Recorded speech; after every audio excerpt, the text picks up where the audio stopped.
ഇപ്പോൾ കോഴിക്കോട് പന്തീരാങ്കാവിൽ ഒരു ഗാർഹിക പീഡനമുണ്ടായിരുന്നില്ല. ആ കേസ് വലിയ രീതിയിൽ കേരളം ചർച്ച ചെയ്തതാണ്. അന്ന് ആ യുവതിയെ തൻ്റെ ഭർത്താവ് മർദ്ദിക്കുന്ന ഒരു സാഹചര്യം ഉണ്ടായിരുന്നു. പിന്നീട് കേസായി ബഹളമായി.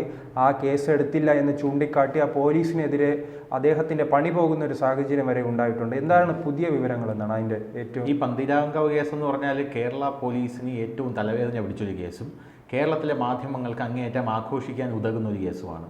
വളരെ രസമാണ് ഈ കേസിൻ്റെ നാൾ വഴികൾ പരിശോധിച്ചു കഴിഞ്ഞാൽ. ഗംഭീരമാണ് കേസിൻ്റെ. അതായത് രാഹുൽ പി ഗോപാൽ എന്ന് പറഞ്ഞ ഒരു ചെറുപ്പക്കാരൻ, ആ ചെറുപ്പക്കാരൻ ഒരു വിവാഹം കഴിക്കുന്നു. ആ ചെറുപ്പക്കാരൻ വിവാഹം കഴിച്ച പെൺകുട്ടിയുടെ പേര് ഇതുവരെ പുറത്തു വന്നിട്ടില്ല. കാരണം ഗാർഹിക പീഡനമാണ് ഇതിൽ ചുമത്തപ്പെട്ടിരിക്കുന്നത്.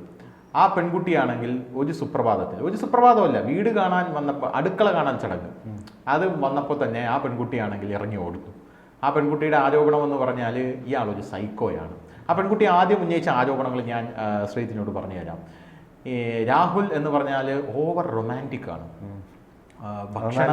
ഭക്ഷണം വാരി കൊടുക്കണം, നല്ലതാണോ, ഒരുമിച്ച് കുളിക്കണം, സീരിയസ്ലി ഒരുമിച്ച് കുളിക്കണം. ഭക്ഷണം വാരി കൊടുത്തില്ലെങ്കിൽ ഇവൻ പിണങ്ങിയിരുന്ന് കളയും. 2-3 ദിവസമൊക്കെ പിണങ്ങിയിരുന്ന് കളയും. തക്കുടു വാവയാ, മനസ്സിലായില്ലേ? സഹിക്കുന്നതിനൊരു പരിധിയില്ലേ? അങ്ങനെയൊക്കെ പല പല കാര്യങ്ങളുണ്ട്. അപ്പോൾ ഈ പെൺകുട്ടിയുടെ ഫോണിൽ ഈ രാഹുൽ എന്ന് പറയുന്ന ഭർത്താവ് കുറച്ച് ദൃശ്യങ്ങളും കുറച്ച് മെസ്സേജസും കുറച്ച് ഫോൺ കോൾസും ഒക്കെ കാണുന്നു. ഇത് ആരാടി എന്ന് ചോദിച്ചായിരുന്നു ആദ്യത്തെ അടി.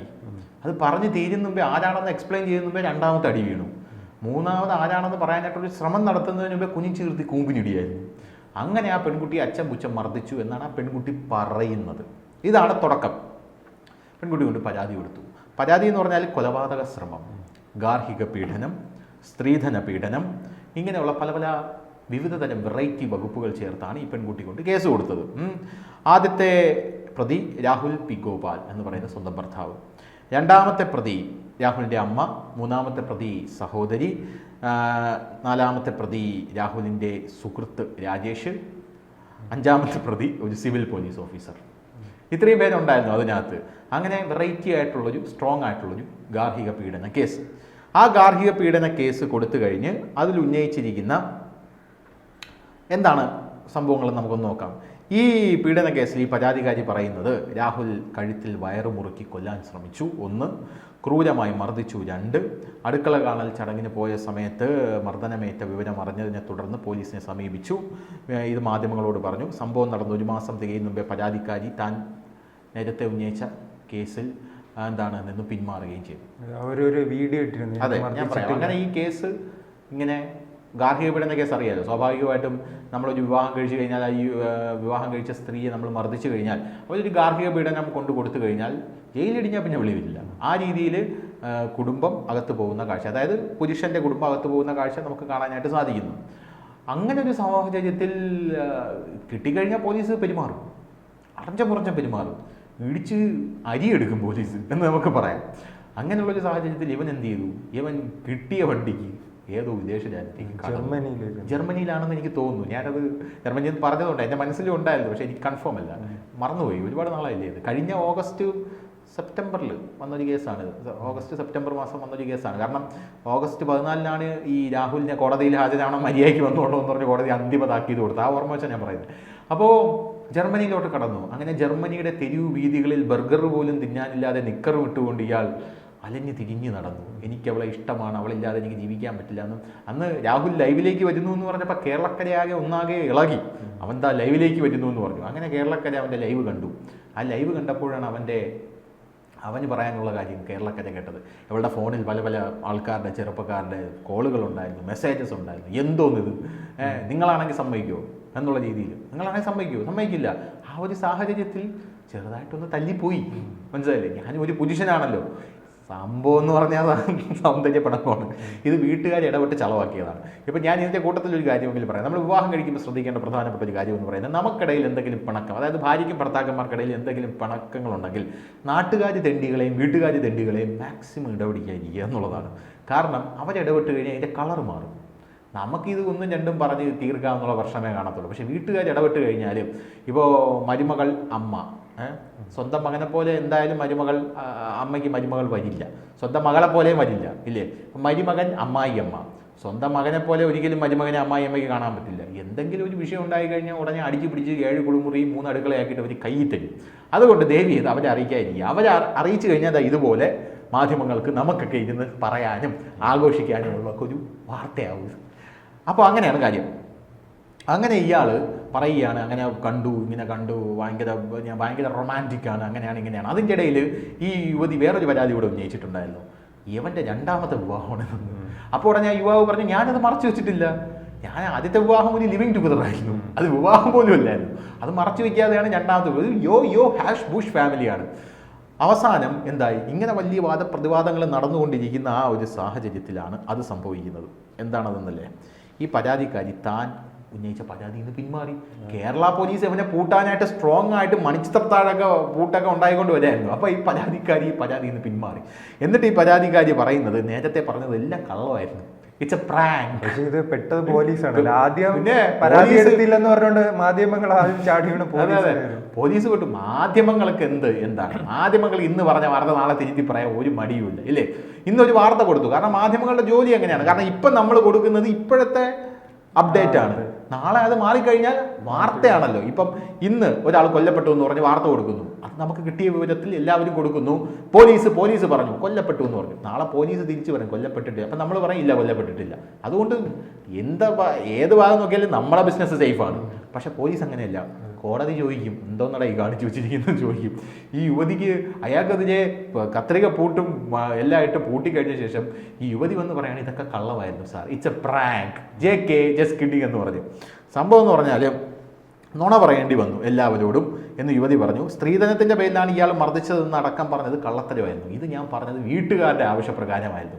വീട്ടുകാർ പറഞ്ഞ് ഇവൻ വെറും അലവലാതിയാണ്, ഇവൻ്റെ കൂടെ നമ്മൾ നീ ജീവിക്കേണ്ട എന്ന് പറയും. ചെറിയൊരു വിഷയമാണ്, അതിനെ വീട്ടുകാർ ഊതി വീർപ്പിച്ച് വലുതാക്കി. സംഭവം വലിയ പ്രശ്നമായി. അവസാനം പോലീസുകാർക്ക് വലിയ കലിപ്പായി. കോടതി ഇനിയിപ്പോൾ വെറുതെ വിട്ടാലും വിട്ടില്ലെങ്കിൽ നിന്നെയൊന്നും ഞങ്ങൾ വെറുതെ വിടാൻ പോണില്ല എന്ന് പറഞ്ഞ് പോലീസുകാർ മൊത്തത്തിൽ ഇളവി. അവസാനം കോടതി ഇടപെട്ടിട്ട് പറഞ്ഞു, നല്ല എവിടെയെങ്കിലും കൗൺസിലിങ്ങിന് കൊണ്ടുപോടെ ഇവറ്റകളെ എന്ന് പറഞ്ഞു. അങ്ങനെ രണ്ടുപേരും ഒരുമിച്ച് ജീവിക്കാനായിട്ട് വീണ്ടും തീരുമാനിച്ചു. വീണ്ടും ആ യുവമിഥുനങ്ങൾ ഒരുമിച്ച് ജീവിക്കാനായിട്ട് പോകുന്ന കാഴ്ചയാണ് നമുക്ക് കാണാനായിട്ട് സാധിച്ചത്. പക്ഷേ ഇന്നൊരു വാർത്ത പുറത്തു വന്നിട്ടുണ്ട്. ആ വാർത്ത ശ്രീത് കണ്ടു കാണുമല്ലോ. ആ വാർത്തയെന്ന് പറയുന്നത് ഈ രാഹുൽ വീണ്ടും ആ പെൺകുട്ടിയെ മർദ്ദിച്ചു. വീണ്ടും ആ പെൺകുട്ടിയെ മർദ്ദിച്ചത് എന്തിനാണെന്നറിയാമോ? അതാണ് ഏറ്റവും വലിയ രസമെന്ന് പറയുന്നത്. മീൻകറിയിൽ പുളിയില്ല. മീൻകറിയിൽ പുളിയില്ല റാസ്കലേ എന്ന് പറഞ്ഞായിരുന്നു അടിത്തുടങ്ങിയത് എന്നാണ് നമുക്കിന്ന് മനസ്സിലാക്കേണ്ടത്. അത് ഇന്നത്തെ വലിയ ട്രെൻഡിങ് വാർത്തയാണ് കേട്ടോ. മീൻകറിയിൽ പുളിയില്ല എന്ന് പറഞ്ഞ് ഈ പെൺകുട്ടിയെ മർദ്ദിച്ചു. ഈ പെൺകുട്ടി വീണ്ടും കൊണ്ട് കേസ് കൊടുത്തു. പോലീസിന്റെ വിധി. പോലീസ് വിചാരിച്ചിരിക്കും, എടാ എന്തോന്നടാ ഇതൊക്കെ എന്ന് പറഞ്ഞ് പോലീസ് വിചാരിച്ചിരിക്കും അല്ലേ. ആ കേസിൽ ഇപ്പോൾ എറണാകുളം നൊച്ചിത്തറ സ്വദേശി, മനസ്സിലായല്ലേ, നിമയെയാണ് ഭർത്താവ് രാഹുൽ മർദ്ദിച്ചത്. ആ പെൺകുട്ടിയുടെ പേരാണ് നിമയല്ല, നീമ. ഇപ്പോൾ പേര് കിട്ടിയില്ലേ, നീമ. ഇതാണ് ആ പെൺകുട്ടിയുടെ പേര്. നീമ ഭർത്താവ് മർദ്ദിച്ചു. മീൻകറിക്ക് പുളിയില്ല, രാഹുൽ മർദ്ദിച്ചു എന്ന് പറഞ്ഞ് ഞായറാഴ്ച യുവതി വീണ്ടും വീട്ടിൽ നിന്ന് ഇറങ്ങി ഓടി. അപ്പോൾ പോലീസ് വിചാരിക്കും ഇവൻ്റെയൊക്കെ തലയ്ക്ക് വല്ല ഓളവും ഉണ്ടോ എന്നായിരിക്കും പോലീസ് എല്ലാം നമ്മുടെ തലയിലാണല്ലോ. യുവതിയുടെ ഇടത്തെ കണ്ണിനും ചുണ്ടിനും മുറിവേറ്റു, ഇടിച്ചു കയറ്റി കൊടുത്തു എന്നാണ് മനസ്സിലാക്കാനായിട്ട് സാധിക്കും. അവശയായതോടെ ആംബുലൻസ് വിളിച്ച് കോഴിക്കോട് മെഡിക്കൽ കോളേജിലേക്ക് കൊണ്ടുപോയി. യുവതിയുടെ അത്യാഹിത വിഭാഗത്തിൽ പ്രവേശിപ്പിച്ചു. രാഹുൽ വീണ്ടും ജർമ്മനിയുടെ ആ പഴയ തെരുവുകളിലേക്ക് രാഹുൽ ഇറങ്ങുകയാണ് സുഹൃത്തുക്കളെ. വീണ്ടും അവിടെ അലഞ്ഞു തിരിഞ്ഞ് നിക്കർ വിട്ട് ബർഗർ പോലും ഇല്ലാതെ വല്ല ഓടക്കരയിൽ കിടക്കാന്ന് പറഞ്ഞാൽ അത് നടക്കില്ല. ജർമ്മനിയിൽ വ്യാജകരയൊക്കെ തൂക്കിക്കൊണ്ട് പോകും അവര്. മീനെ കൊണ്ട് പോടാ. അപ്പോൾ ആശുപത്രി അധികൃതർ വിവരമറിയിച്ചതിനെ തുടർന്ന് രാത്രി തന്നെ പോലീസ് ആശുപത്രിയിലെത്തി. യുവതിയുടെ മൊഴിയെടുത്തു. പോലീസിനോട് ആദ്യം യുവതി ആവശ്യപ്പെട്ടത് എറണാകുളത്തെ വീട്ടിലേക്ക് പോകണമായിരുന്നു. തുടർന്ന് യുവതി പരാതിയും കൊടുത്തു. പിന്നാലെ രാഹുലിനെ അറസ്റ്റ് ചെയ്തു എന്നാണ് അറിയാനായിട്ട് സാധിച്ചത്. തൂക്കി. അപ്പോൾ അമ്മ വിളിച്ചതിൻ്റെ പേരിൽ ഇതിനു മുമ്പ് തന്നെ രാഹുൽ മർദ്ദിച്ചിരുന്നു. യുവതി മൊഴി നൽകിയിട്ടുണ്ട്. അപ്പോൾ ഈ ഇടയ്ക്കിടയ്ക്ക് അടിക്കും, ഇടയ്ക്കിടയ്ക്ക് പിടിക്കും. ഇനി യുവതിയുടെ അടുത്ത മിക്കവാറും ഡയലോഗ് വരാൻ പോകുന്നത് മർദ്ദിച്ചിട്ടില്ല, ഞാൻ പഴത്തൊലി തട്ടി വീണതാണ്, അത് ഈ കള്ളത്തനം പറയേണ്ടി വന്നതാണ്. സത്യം പറഞ്ഞ പോലീസ് സ്നേഹം ഉണ്ടെന്നാണ്. അത് ഈ ചെറിയ സൗന്ദര്യ പിണക്കങ്ങളാണെന്നാണ് എനിക്കും തോന്നുന്നത്. പക്ഷെ ഇടിച്ച് കണ്ണൊക്കെ തെറിപ്പിക്കും എന്ന് പറഞ്ഞാൽ അത് കുറച്ച് വലിയ സൗഹൃദ പിണക്കങ്ങളാണ്. മനസ്സിലായില്ലേ? എനിക്ക് എൻ്റെ വ്യക്തിപരമായിട്ടുള്ള അഭിപ്രായം എന്താ പറയുക, ഈ ഭാര്യയും ഭർത്താവും തമ്മിൽ WWE പോയി കഴിഞ്ഞാൽ കുറേ റേറ്റിംഗ് കിട്ടും. WWE റെസ്ലിംഗ് ഉണ്ടല്ലോ, അങ്ങോട്ട് പോയി കഴിഞ്ഞാൽ ഇവർക്കാണെങ്കിൽ പ്രാക്ടീസ് കൊണ്ട് അവിടെ എല്ലാവരും പ്രാക്ടീസ് കൊടുത്തിട്ടാണ് നടക്കുന്നത്. നല്ല ഒറിജിനാലിറ്റിയും കാണുമായിരിക്കും. എന്തായിരുന്നാലും കേരള പോലീസ് പെട്ടിരിക്കുകയാണ്. ഈ കേരള പോലീസ് അറസ്റ്റ് ചെയ്തു, കേസ് എടുത്തോന്ന് അറിയില്ല. കാരണം ഇനി എപ്പോഴാണ് മാറ്റി പറയുന്നതെന്ന് പറയാൻ പറ്റത്തില്ലല്ലോ. കാരണം സ്ത്രീകളുടെ വാക്കിനാണ് വില. സ്ത്രീകൾ പറയും ഇല്ല എന്നെ മർദ്ദിച്ചില്ല, ഞാൻ ചുമ്മാ പ്രാങ്ക് കാണിച്ചാണെന്ന് പറഞ്ഞു കഴിഞ്ഞാൽ തീർന്നല്ലോ. എന്തായാലും വീണ്ടും രാഹുൽ അറസ്റ്റിലായിരിക്കുകയാണ്.